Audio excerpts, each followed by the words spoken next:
This week, our discussion ranged from a teenage client exploring laser options to paradoxical hypertrichosis, hirsutism in teens, and the challenges of probe selection in blend treatments.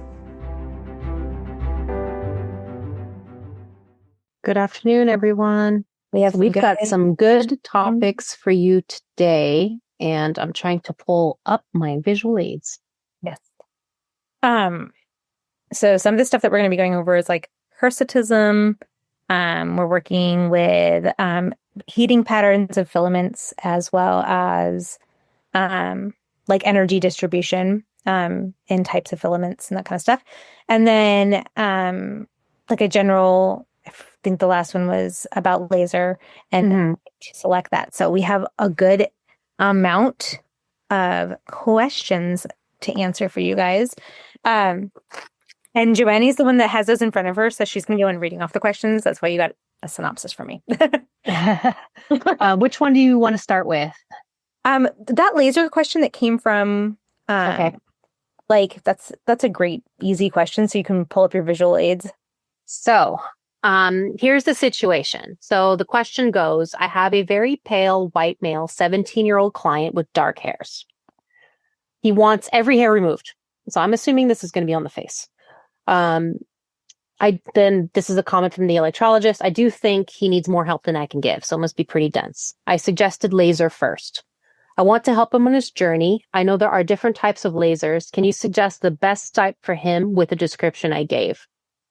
So as long as we have black or brown hair present, because I did not, was dark hair mentioned? It was just fair skin. Yeah. Was mentioned. Dark hair. So white skin, dark hair. 17 years old, white skin, dark hair, an Alexandrite laser is going to be your best option for them.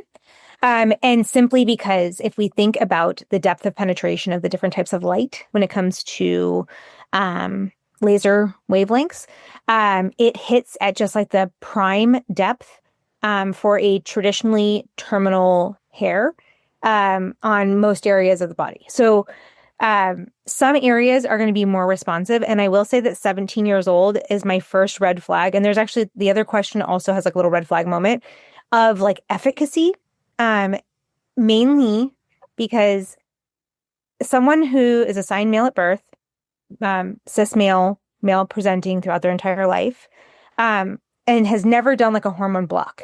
Okay. So there's no spironolactone on board. There's no orchiectomies that have been done. There's nothing stopping testosterone.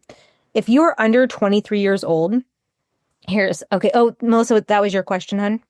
And Melissa, is he a male presenting, planning on being male presenting his whole life? Or does it seem as though it is dysphoria and not dysmorphia? Yes, male. Okay. So when we are younger, okay, and depending on the onset of hair growth, and when it kind of peaks out, your testosterone and estrogen kind of builds in your body over time, okay? And as it gains that strength and stability, it usually starts to kind of stabilize, change at about 23, okay? So 23 is kind of like the end of puberty.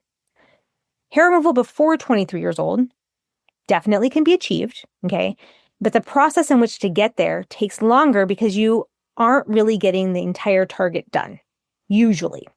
Now, the interesting part about assigned male birth, cis male, is that when we think about like the average man in your life that you know, and how they kind of gain hair up until about 35, and that seems to be when it starts to kind of like the testosterone starts to dip back down, okay? With the exception of like the ears, the nose kind of thing.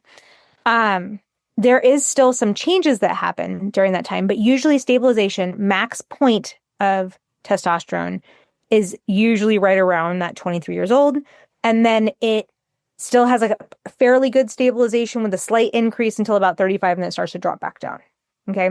So he will be chasing some growth, but the laser hair removal with an Alexandrite laser is going to give you a substantial decrease in the volume of the hair and even weaken the ones that, say, for example, like in the chin and upper lip area, if you think about how many hairs per square inch in that space there are, it always seems like you couldn't get that area to work with laser, but really what it came down to is you got it to work, but you have so many hairs per square inch in that space that even with it at a 50% reduction in that zone, it's still a lot, which is why we feather when we do electrolysis, because you don't want to tax that tissue with how many hairs per square inch there are. I would definitely say that like if he had an Alexandrite laser, probably about 6 to 8 sessions is where he'd get most max done. But because he's 17, he may have some like cleanup as his testosterone might shift in the next couple years. So this kind of also applies to like your trans men. Like when they first start testosterone, it's not when they first start testosterone that they have the max amount of hair. It's a couple years in. And the same thing happens with your cis men because testosterone builds in the system. It like, basically like is, just getting stronger and stronger. So I would say Alexandrite, 6 to 8 sessions. I'd probably space them for a beard, especially a beard. I would go at like 6 to 8 weeks, 6 to 9 weeks on the interval of laser. It depends on like if it's dysmorphia, trying body hair first. Okay. Electrolysis on the face. Question on why you're doing electrolysis on the face if there's that much density. Curiosity. And then also trying body hair first, I would say in the patterns of most density, yes. But even guys can have paradoxical hypertrichosis from laser when it's hormonally driven hair that's only getting stronger as we age. So face isn't too bad. Okay, good. Okay, so just so everybody knows, I'm reading the chat as it's like it's off to the side here. So that's why you're seeing me kind of like answer things that I'm not reading out to you. So trying body hair first, electrolysis on the face. The face is not as dense. The body is more dense.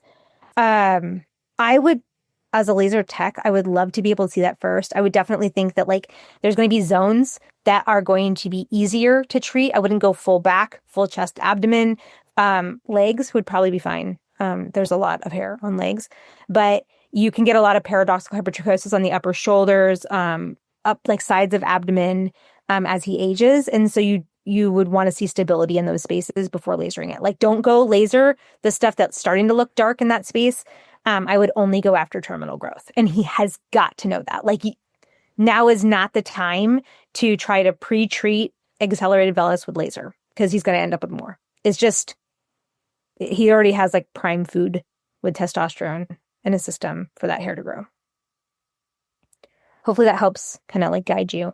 To find a practitioner near you, I would start looking at people that have a 755 wavelength laser in their practice. So that's Alexandrite is 755. I'll write that in here. So Alexandrite laser hair removal, 755.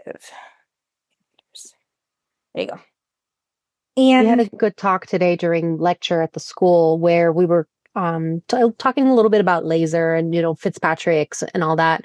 And so I did say that like there's a, with a well-trained laser technician, there is, they can go fairly high with the Fitzpatrick, like treating up to what, like a 5, you've said? A 6. I've treated a 6. And but so a 6, you have to have an ND YAG and that's what I was going to say. It has to be a specific type of laser and somebody that's trained in how to use it properly. Mm-hmm. I am, just in the back of my brain, and I can pull this up, and I wish I would have thought about this sooner. I have a really great graphic. It's actually, we used it inside of the Electrolysis Basics book because it's one of my favorites, where it shows you the depth of penetration of the different lasers. Yeah. If you think about like, okay, so your melanocytes sitting in the epidermis when active, like how they pull up to the surface, right?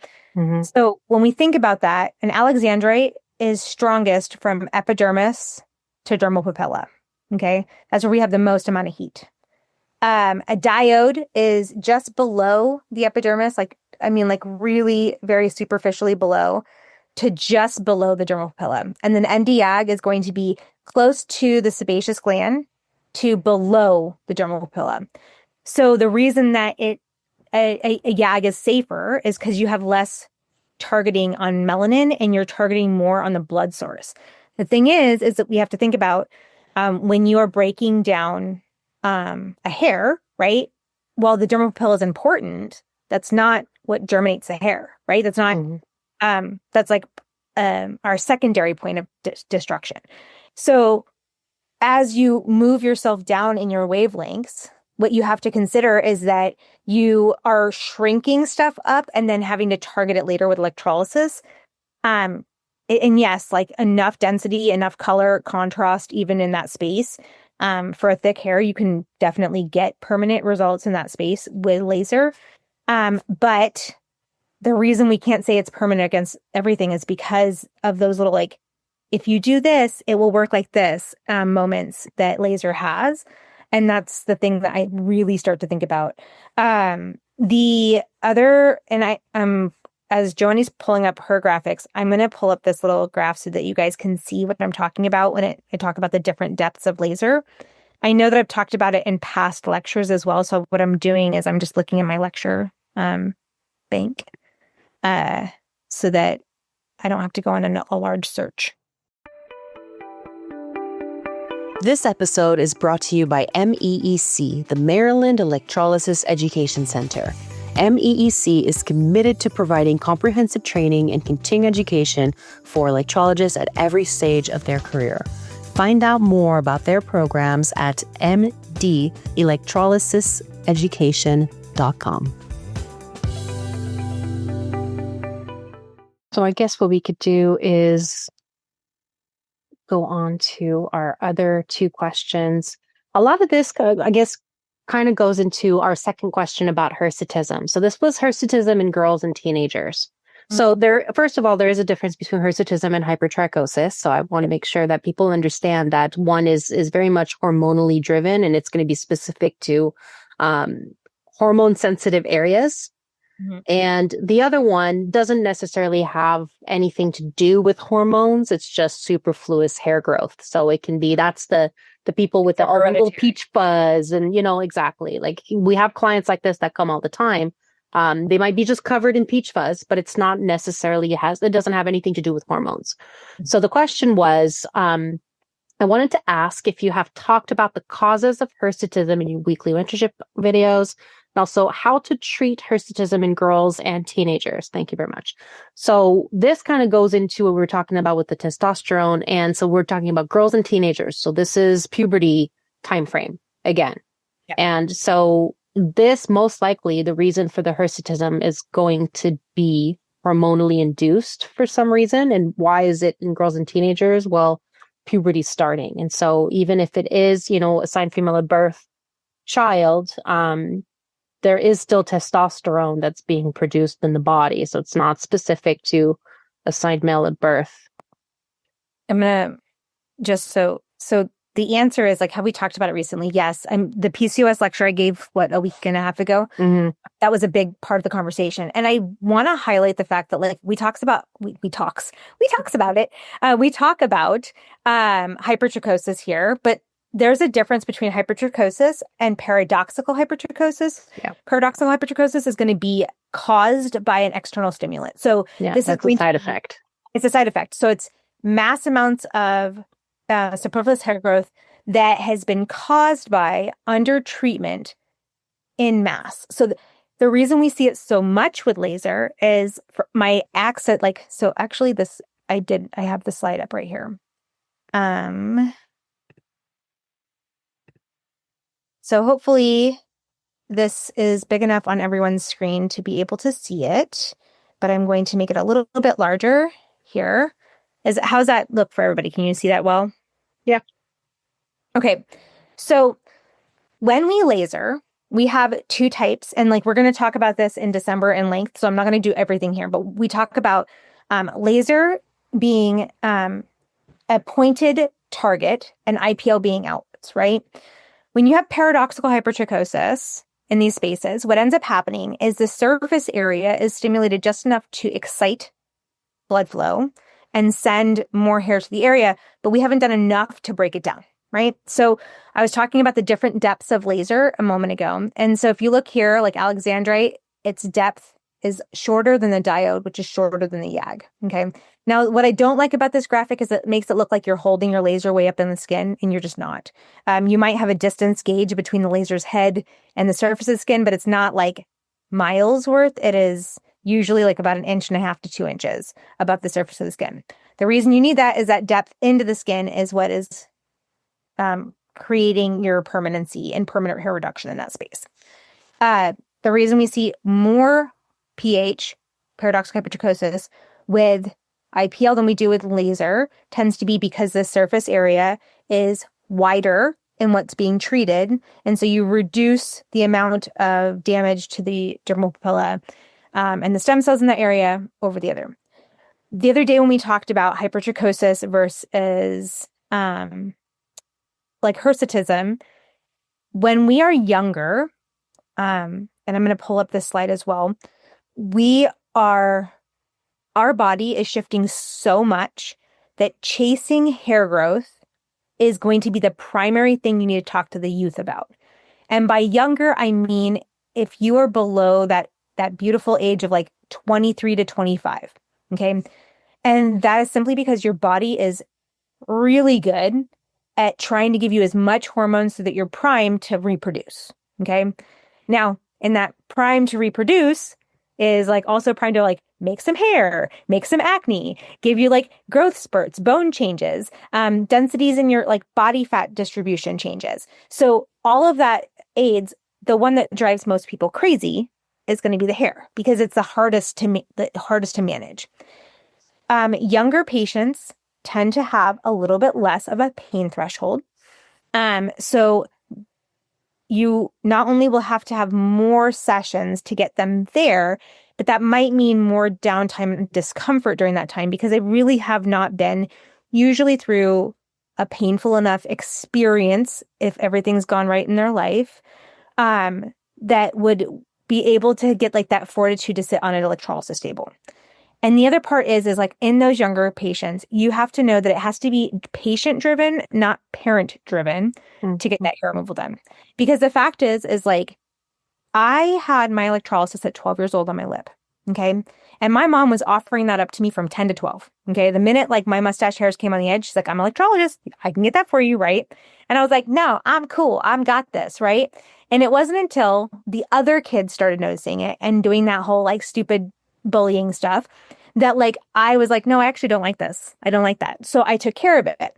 But 10-year-old Stephanie wouldn't have been okay with doing that because I wasn't driven enough to put up with that discomfort. Now, if your patient is doing upper lip and lower lip, they can go to the dentist beforehand. If you have a medical staff, yes, of course, they can have lidocaine. But all of that stuff factors in new things. Like there's only so much numbing cream you can put on a small body like that because of that absorption. So how do you go about it? You strategically plan their sessions to mirror what they can tolerate. And then tell them what they can tolerate will equal this many sessions in this time frame for them. And they have to know that it's not like we don't have a crystal ball saying what their max potential of hair would be. And so the mom, the parent, the dad, I don't care, whoever's bringing you in for hair removal, your guardian, needs to understand that you're about to invest a lot starting this early because there's a potential for a lot new growth. Now, hirsutism usually is onset like substantially in puberty. Hypertrichosis is usually onset when you're a baby. Like those are when you had the little bit fuzzy babies that have like the peach fuzz on the lower back and the upper back, and like they just are still brown and fuzzy, and that's more hypertrichosis there. It just it gets worse like as we get into puberty. Yeah, some kids tend to lose that little pelt of hair. Most kids I feel do, and some just don't. Yeah. I had a teenager, she started her electrolysis when she was, I think, in 8th grade. And I just saw her, she just went off to college. So it was a long road, but also I would see her summer, Christmas break, and that's about it. But when we did her upper lip, we did her underarms, and I even did a little bit of her bikini line. And she was real tough. She would numb. And when we started, her underarm hairs were this big. right? The little round little area. Mhm. And so I remember I had a conversation with them, that I said that, right now this is what you have, but this is not, this is you keep going through puberty. And while this is small right now, there's going to be more, the little fuzzies of the halo on the outside, that's going to start to get, more terminal as you age. And so just so you know, we can, clear this, but there's going to be kind of ongoing maintenance that you have to keep doing because there's things that are just not prominent when you're young that will become more prominent when you're older. If you wait until puberty's all done, then what you've got is what's left and that's it, so you're not going to manifest new hairs unless there's some sort of issue. Mm-hmm. And like, that's actually, so one of the things, like when you were talking about, like, what do we do? Like, what's the difference in those spaces? This was the other part. So there's a lot of medications that patients just simply don't understand, are,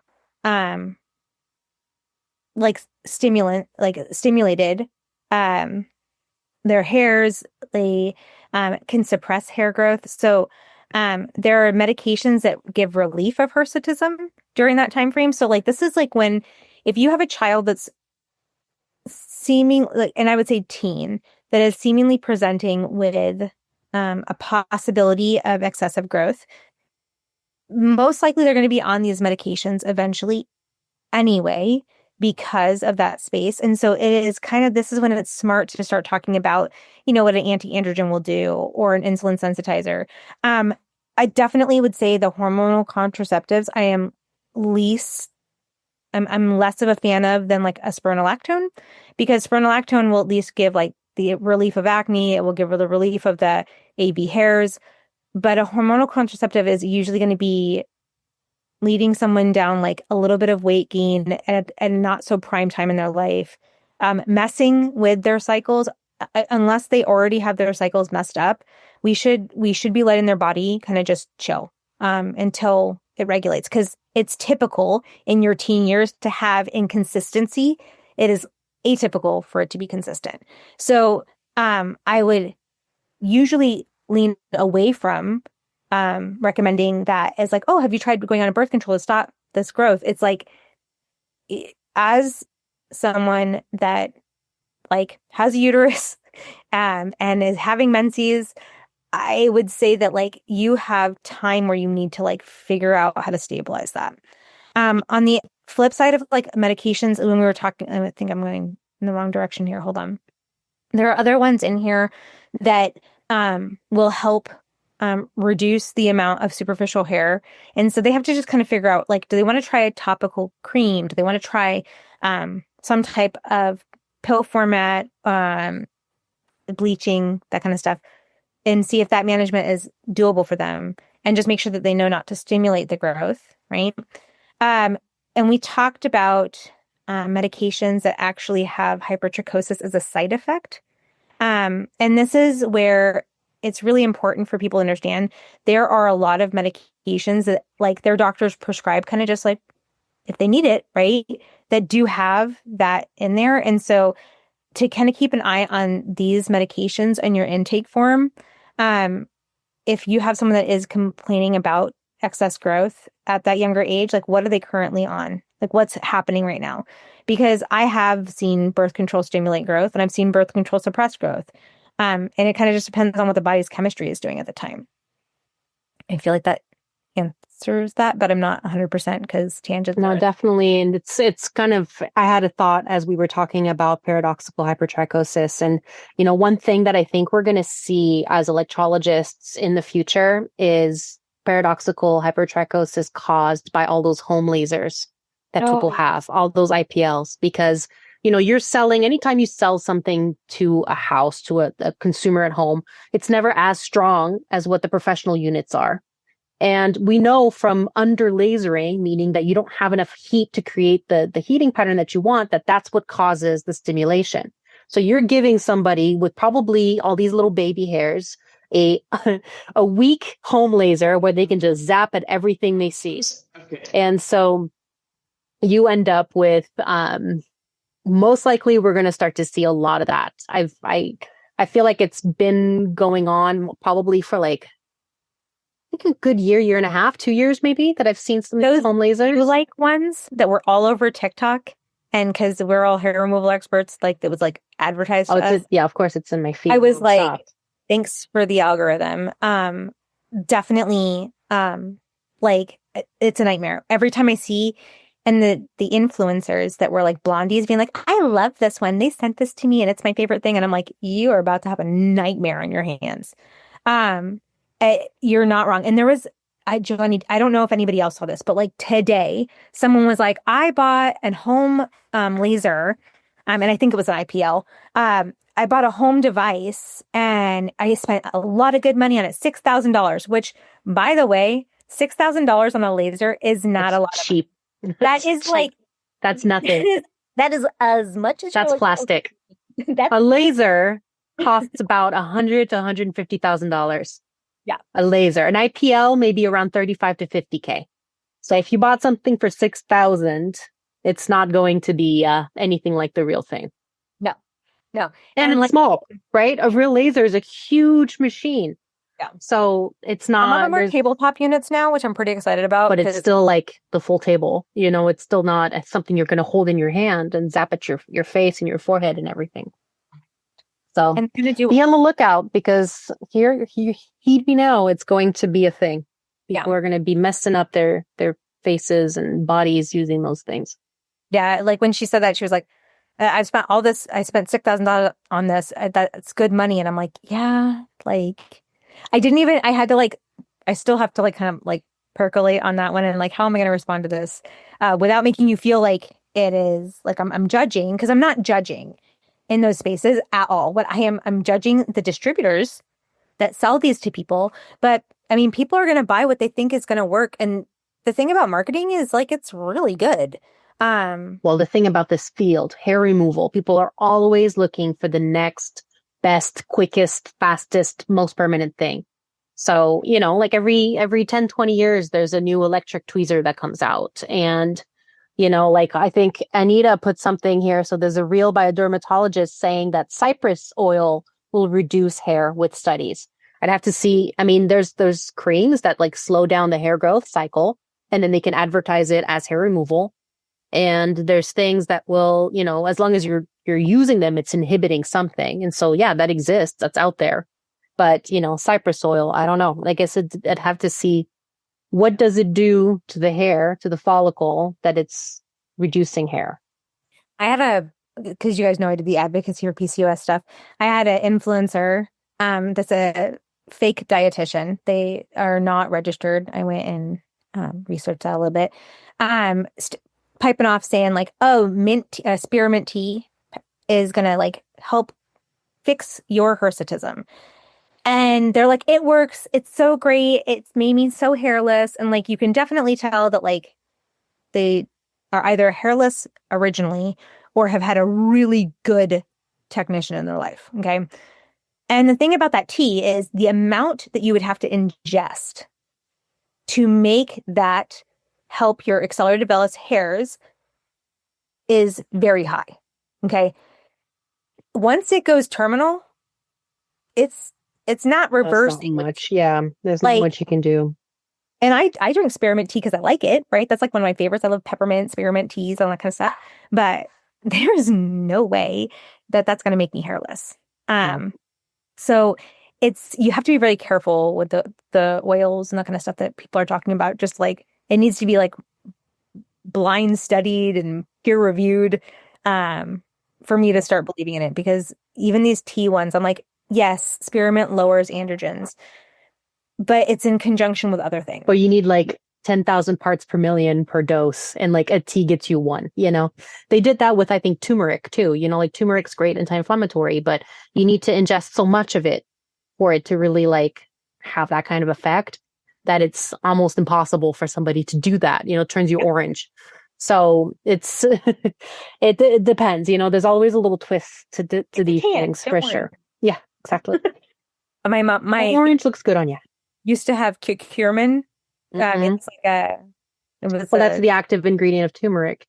Yeah, and it was a supplement, and my grandfather bought a whole case because he was so convinced. And I was like, "Sir, you're eating a bottle Well, every he's day. not wrong, like it really does have all of these properties, but it's just that how much you need to ingest, I guess, is kind of goes into what you're saying, like you need, sure, half peppermint tea. I mean, it's not going to do anything bad, Anita has a little thing, a little. Yeah. So in India, they always have this curcumin root, and they rub it against the hard surface, get the paste, the yellow paste, and rub it all over their body. If you notice in India, some ladies look very yellow because they don't wash it off. Yes. So what it does, it really sheds all the vellus hairs. And I did it when I was young, and most Indians do it when they're having their shower. So they mix it with some other homemade paste. Makes the bathroom really messy. But most of the time, if you see the girls who did it, right, they don't have the peach fuzz. It all falls off. And they don't really have hair. So I did it in my whole family. Me and my second sister did it. We don't have hair. But by the time the third one came, we became so modern. She didn't do it. So she got treated by me. But this is very common with the South Indians. I see Okay. a lot of them doing it. So there is something to the curcumin thing that for the vellus hair, for sure. But like you said, it's the quantity, right? So it's a daily process or a weekly process from the time you reach puberty till about 20 years old. They do it, and they do it forever. It's like most of them. And then every weekend they have this oil bath with castor oil. They rub it all into the body. The mothers do all this for them. So it's like so they have their body cooled and a lot of benefits. So they don't gray so easily.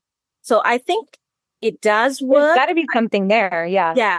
But it's like the frequency, like you gotta do it all the time. Yeah. Well, so it's kind of, yeah. I mean, it's like somebody that does that is undergoing laser, and they're going, oh yeah, the laser, or like waxing. Let's just stay off laser. So somebody's waxing all the time, and they're saying the waxing's reducing my hair density, but then they're consistently waxing. So is it reducing your density, or are you just consistent and you're only seeing active growth? So it's like, maybe it does do something, like it melts off the vellus hairs. I mean, they're pretty weak to begin with, so it's not like a terminal hair. But if you have to do it your whole life, then is it any different than using Nair, for example? And that's kind of like what I thought about, like, because like the thing is, like, we're talking about vellus hair. Vellus, I mean, like it's a weak structure. They're very easy to break down. They're very hard to see, very hard to treat, but like they're very easy to kill. It is literally that accelerated vellus that has a little bit of oomph off the body. That's the stuff that I'm like, it's gonna take a lot more. Now that Anita, what you were saying about like the consistency and like doing that for so many years, I can see how that works because it is that volume over time, right? And the same thing, like when we're talking about spearmint tea and we're talking about some of the holistic ways that we treat, hirsutism in general, there is a big difference between hirsutism, androgen sensitivity, and trying to figure out what is the right combination for the person's body in front of you. And like hypertrichosis, where like South Asian families, Mediterranean families, we just Middle Eastern, like we just tend to be brown and fuzzy to begin with. And so like that brown and fuzzy to begin with, it's like it's going to take you a lot of consistency, and just like threading, like when people start that, it's like you kind of continue that throughout your life, and you usually don't see an issue until you stop doing those things. And I think about that often. Like, what's the stopping point? And also, when you're consistently doing these things, you might weaken the structure of a vellus hair that it doesn't grow back. But then you might stimulate another, 50% of them to become terminal hairs. So it's like, you're reducing, and you see that with laser a lot. So they'll laser, like I have a client right now, she wanted to try it. I can't, you're going to do what you're going to do in the end anyway. So I done a lot. She's Pakistani. And so she had a lot of very, very, very fine hairs just everywhere. And I did her whole face pretty much, but then, whole stomach and chest is covered. And it's just those fine little baby hairs. And so I told her, like, and I have done it before. I said, yes, I can tackle that. It's a big project, but I can do it. But she wanted to try laser. And I said, and we kind of had a very candid conversation about it. I said, I've seen it that it reduces the density, but what usually comes back is going to become accelerated. And so you're going to have less because it's going to be less dense, but those hairs that come back are going to be darker and longer. So I said, so at this point, you're going to have to finish with electrolysis anyway. And that was worth it for her to kind of give it a go. But this is where, you've seen it come up on the shoulders, right? I have some girls, I'm doing their arms right now, and it's the upper arm has all these long hairs. It goes up and meets, with their upper backs. And that's definitely laser induced. So these are the little things that, like, when I think about, like, researching, like, what can kill a hair, and protect the skin. I think about, like, all these little caveats is, like, what else regionally? I mean, like, hearing that from Anita, it's like one of those things, like, we are on different sides of the globe, and yet there is a tradition in the South Asian community to do this, and it's done for a long time. It's interesting to see the shift when you were talking about, like, now having the younger sister being more modern, like, and like those traditions do die off, like, over time because I guess somebody doesn't want to be bathed in yellow like turmeric every day. Like they're having what do you call that? The yellow disease when you have a liver problem. Jaundice. But the South. Yeah, but the Southern ladies, right? They're mostly Hindus. So they correlate yellow looking to be piety. So basically, they look like they've done their rituals and routines, and they look really yellow. So, and then all the clothes all be yellow. and the turmeric smell is spicy. So it mixes with our sweat smell and then become really smelly. Well, that's interesting. But yeah, I guess it would show that you're taking care of your body. Yeah. But I don't have facial hair at all. I mean, anywhere in my body. I think it's because of what I did, because I think it's just the belief. But I do tell a lot of young girls that in my family who has got that born with that peach fuzz, a lot of them. So to do this. And they always come back and say, oh, all the ones that is vellus, it's dropped off and they don't do it anymore. But they do have accelerated growth. Yeah, they do have that. Yeah. That would be interesting to see. Yeah. How that works. This season, Electrolysis Unplugged is spotlighting our groundbreaking research project. We're working on bringing legitimacy, data, and recognition back to electrology.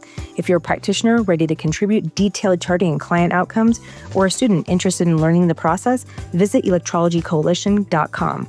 Look under research and get involved today. Together, we're writing the future of electrolysis. I had so many of my patients out in Arizona that because the neighborhood I lived in was an Indian community, predominantly Indian neighborhood, and so many of my friends ended up coming in for zaps because of just like it's this hair in here that is just difficult to break down because it's so hormonally driven and so sensitive to damage. That I would be curious to know, like, regionally, like, obviously the food here in America is going to be different than the food in India or Malaysia or wherever. That would we see that same kind of response if we did that here in the States? It's just my curiosity gets the best of me on that one. I know we had like one more question that was like... Go ahead, Anita. I know you just unmuted yourself. Do you have one more thing before we... There's a huge South Indian Tamil community they call it Bay Area, so I don't know where that is. But so they also practice this because I was in a group for some other issues, and so her citizen came about, and all of them still do it, and they say that they don't have the peach fuzzy problems. So that one is not a problem, but the ones that do have a problem is that extensive growth, hormonally induced growth. So that is still practiced.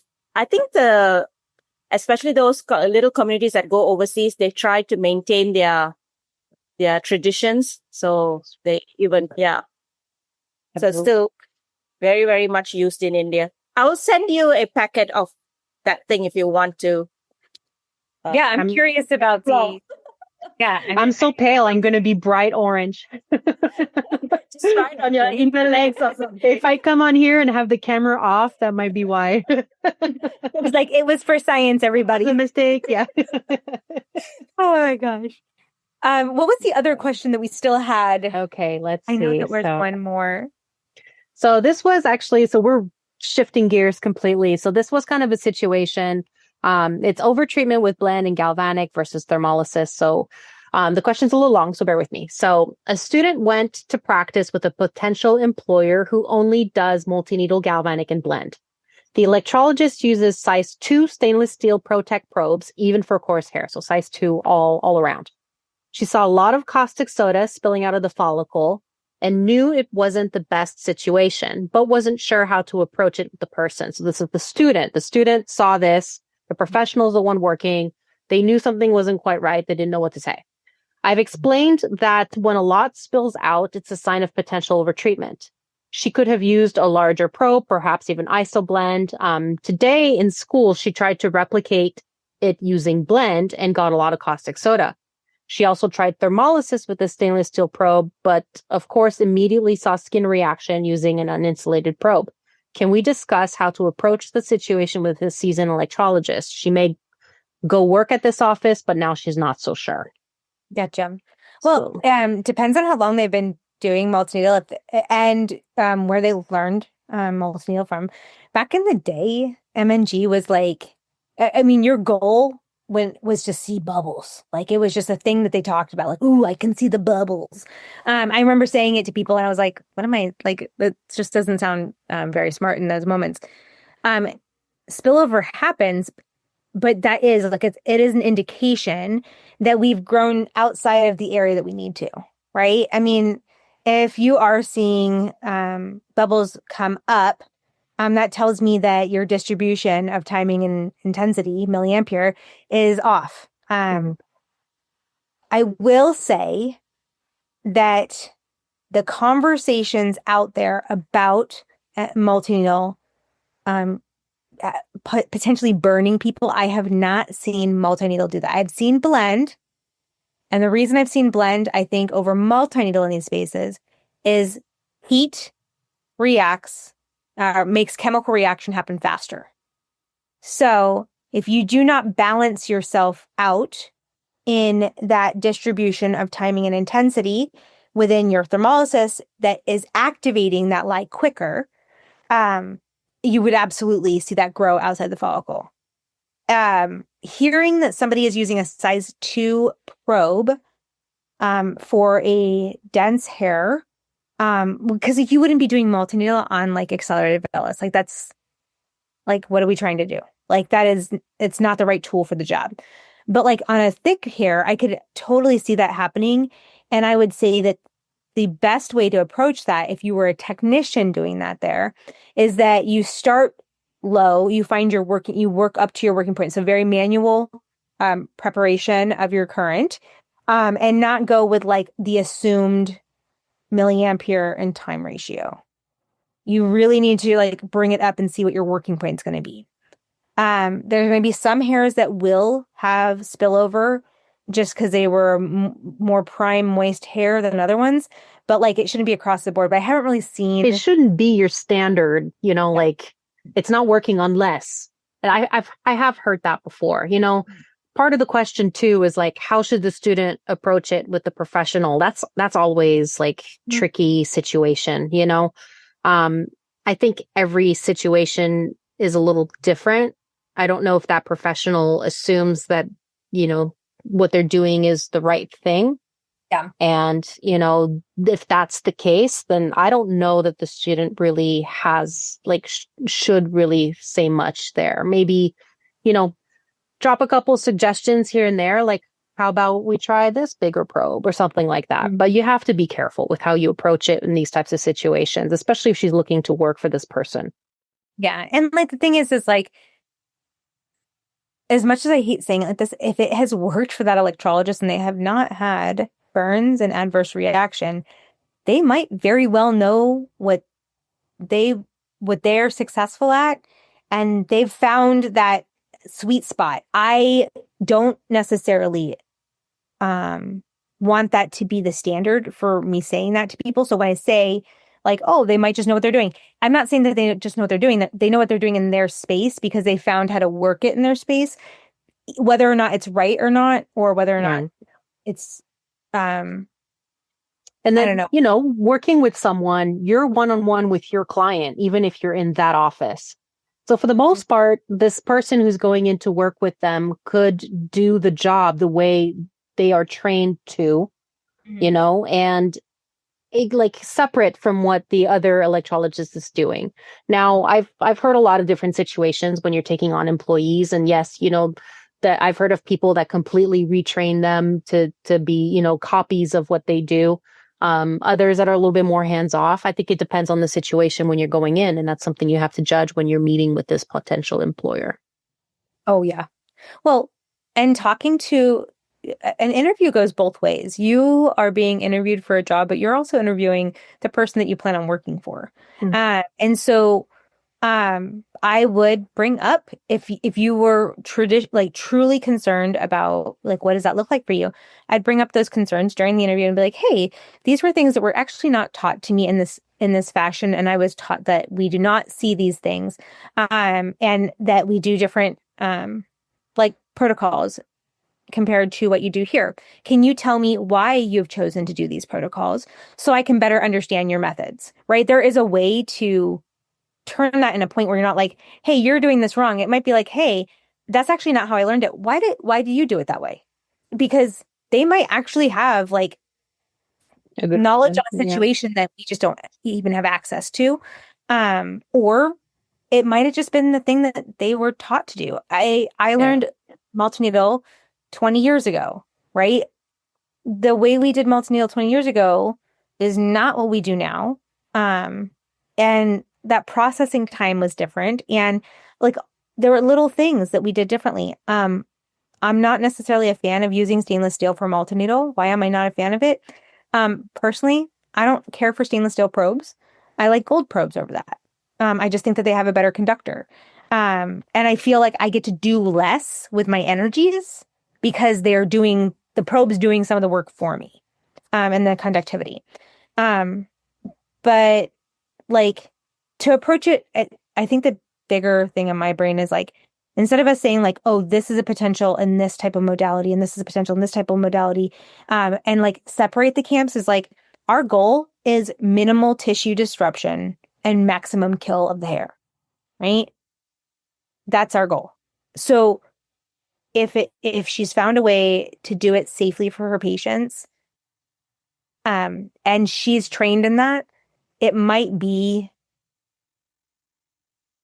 what she is comfortable with and never going to move outside of that, because 20 years ago, that's what she learned, or 40 years ago, that's what she learned. If she's brand new to the technology, it also might be like that she didn't understand what was being taught to her. I guess that's the whole thing about feeling what the situation's really all about. Is this somebody that's, like a quote unquote guru or something? And then, they will not be open to whatever criticism for the most part. So if that's the case, then maybe doing the way that you were talking about, which is great, like go in with, this is how I learned it. Can you explain to me why you're doing it that way? I think that's a great way to have somebody kind of, open up a discussion about things like that without making them defensive, for sure. The size 2 thing is the other thing I think that we should really talk about, because I don't think people realize how much change happens, how much heat distribution happens when you switch up your filament. We've been talking a lot about like Protex, Ballets, Prestige's 2-piece, Sterex 2-piece at school recently, and just explaining like what exactly that needle looks like differently from one maker to the other, and pretty much how like all insulated probes are insulated usually to a really close exposure rate, except for the IBL, right? Yeah. But that being said, within Protec's brand, and I think that this is really important to note, is that Protec has shorter probes as you get smaller. So a size 2, if you were using a 2 stainless, so an INX, I think is the one deviation, with Protec, it's going to look different. It's a shorter probe. And if you have a deep hair, it's not reaching the dermal papilla, case in point. And so, I had this conversation with a student today about, you're working on a bikini, your probe is too small. And then I showed her the gauge test to show her that in order for her to reach the root of that hair, she would have to bottom out her probe. And we don't bottom out the probe because I don't want the shank to touch the skin. So really, not only is it too thin, but it's also too short. And sometimes I don't think about that because you think thin is just going to be easier to go inside the follicle, but it's more than just that. So I know you wanted me to pull up the slides. So let me pull up the first one. I have like 3 slides that kind of talk about the size of the probes, and then what happens. And this is thermolysis heating patterns, but I do also have a blend photo next. And so you can also watch that. So this here, just get this over here. So this here is the first one, and it kind of shows you what happens to the heating pattern when you are changing the size of the probe. So this is the same time and intensity for all 4 examples. Okay. So this is a non-insulated probe. So what we're working with has no insulation whatsoever. This is a point effect of thermolysis. And so the power always is going to be at the tip first and foremost. So it's also important, part of the question was talking about she switched to thermolysis and then saw skin reaction because it's a stainless steel. So I wouldn't think that way because you could use stainless steel probes and do thermolysis and not cause skin damage. It's most likely you have skin damage because the intensity was too high. And the power reached the top of the skin, right? So that's where that comes from. So if this is the heating pattern, you see from one to the other, this is an F1, there's an F2, F3, and F4. And this is the area of destruction. And so look at the F4 with the same setting and how this is just a blip on the radar, right? And so sometimes I like to kind of flip that scenario. And let's say I'm using the F4 and I set my intensity to be appropriate for the size of my probe. And so my heating pattern, and I'll just kind of draw it here, my heating pattern ends up being something that I would expect, right? Something kind of like this. Now, if I decide to downgrade my probe, because let's say I'm treating smaller hairs, but I don't change my setting, let's say I go to size 2, all that intensity is going to end up squeezed on a smaller surface area. And this is where we get something like this, right? And then if it's a stainless steel probe, I have even more of a chance of damaging the top of the skin. So setting set for thick probe and thick hair used on small surface area equals possible damage. So the next one that I had. Anita says, what's the heating pattern for flash? This is it. So this here, now you have non-insulated versus insulated. And then on the left is thermolysis. On the right is your galvanic. So you see the bubbles that are created, right? So this is the type of stuff that you would see sometimes spill out of the follicle. So why you see more surface damage with the non-insulated, it just has to do with the loss of power that reaches up the probe. It happens with both. We see this as spillage from the follicle because it just means that the lye just literally spills out of the follicle. Or you have this heating pattern here, and the wider this gets, the more it creeps up the probe too. We have less of that with an insulated probe, but enough power will blow through these insulations. They are very, very thin. So it can become, if you're constantly blowing out, like when you're working, you're blowing through your insulation. Mm-hmm. So this is concentrated at the tip. We don't have the loss of power in both situations here. This last one is kind of why it's important when you're using a stainless steel probe to understand how power is distributed, right? So this is the same setting. This is a size 3, and I know because it's green, so this is a Protec probe, and it's stainless steel. This is a full insertion. So this is where the egg white stops, which is our medium here. And this is a shallow insertion.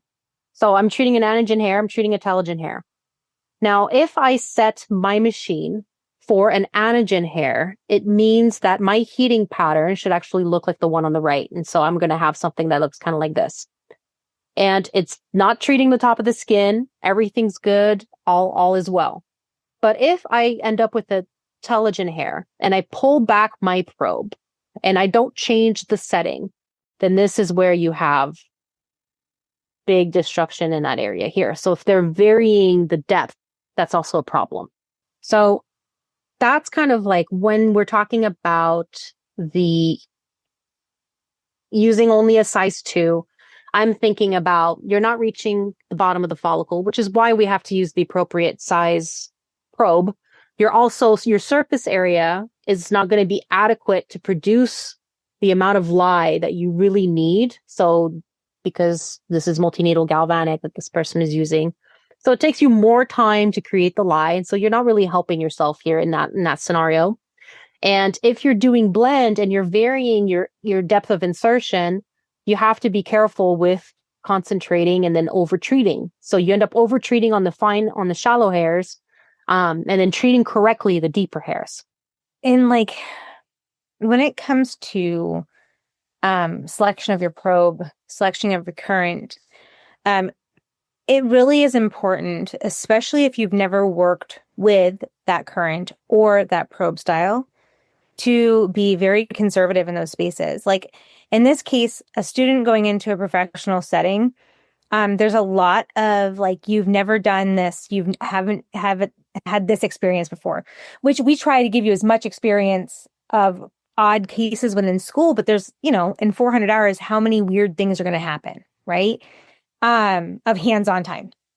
And so when I think about that, and I think about like all of the things that you might encounter in the real world, whether you're working for yourself, you're working for somebody else, there's going to be a lot of times, and that's kind of the cool part about having mentorship hour, that you're like, I have never seen this, or this is weird to me, where you get that opportunity to like have someone to tap on the shoulder. And I think it's funny because like when you were like the so-called gurus, like that, like when people are like, oh my God, you guys are like blah, blah, blah, blah, blah. And that makes me so uncomfortable. Like you will always have me like give you the look, because I don't know how to respond to that, because I don't consider us gurus. I consider us people that like test theories and like constantly learning, always new things. There's always somebody somewhere that will come and show me something new. I mean, case in point, I went to Maryland and I spoke at the MADE convention, and at Eileen's workshop, I used a multi-needle machine for the first time in my life. And so, I just sat down and because the student was struggling with the insertions, I was like, well, that I can do, right? And so then I'm just like, I'm having the student explain to me how the machine works. I'm like, so how do I know that it's cooked? What's this? What's that? I've never used one before. I've never done multi-needle galvanic. So there is never a point in your career where you stop learning. I have a lot of experience and so do you. And I've done a lot of different things. And so that's what we're sharing with people. And some people that come in these hours, also have a lot of experience and different experiences. And that's what the sharing is all about. I feel like when I say so-called guru, what I mean is people that are very closed-minded. As if like your way to do things is like the only way, right? And that's just not true. It is a never stop learning mindset.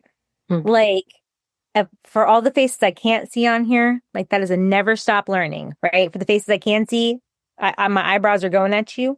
Because the thing is like you really have to be eager to unlock your brain and be like, whoa, wait, I haven't actually experienced that before. And even sometimes like I'll go back and read old textbooks and I'm like, what? Because it's the first time I have my hands on that book and I'm like, what? And there's a lot out there for you to learn. So yeah, for sure. We gotta just so that I'm putting some pressure on the people. We got a DM when we were in here that somebody else is interested in doing the research project. So anybody else interested, please feel free to message us because we are starting the planning. Yep. And it is like exciting business. So email info@electrologycoalition.com.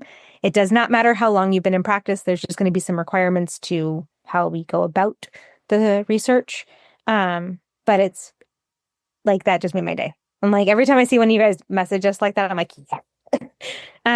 We need bodies that are willing to zap hairs and calculate results. Yeah, it's got to be people that are going to be okay with a lot of note taking, charting, photos, and tracking. So just know that it comes with extra work.